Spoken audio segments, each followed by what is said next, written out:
December je čas praznikov, v Sloveniji bogat spomini na preteklost in tradicijo slovenskega naroda. Posebno toplino prinaša Božič, za mnoge kot družinski praznik, za katoličane pa tudi kot verski praznik. Sledi mu dan samostojnosti in enotnosti slovenskega naroda, ki ga spremlja ponosen spomin na moč, ki smo jo pred 22 leti lahko zmogli le skupaj in se odločili kasneje pa tudi dosegli rojstvo države Slovenije. Verjetno je letošnji december za državljane eden najtežjih v zadnjih 2 desetletjih.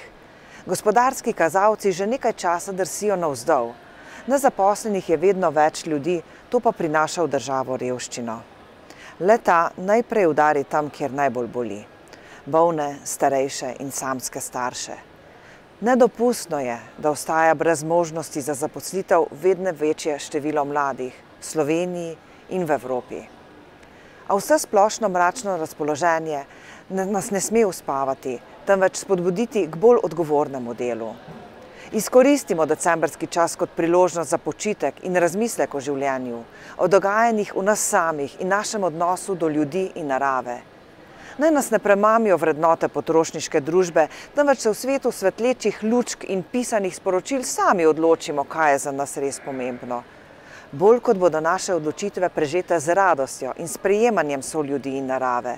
Več kot bomo pripravljeni narediti za soljudi, pravičnejši bo postajal svet okrog nas. Vsem nam želim v novem letu 2013 modrosti, odgovornosti, zaupanja ter srčnosti.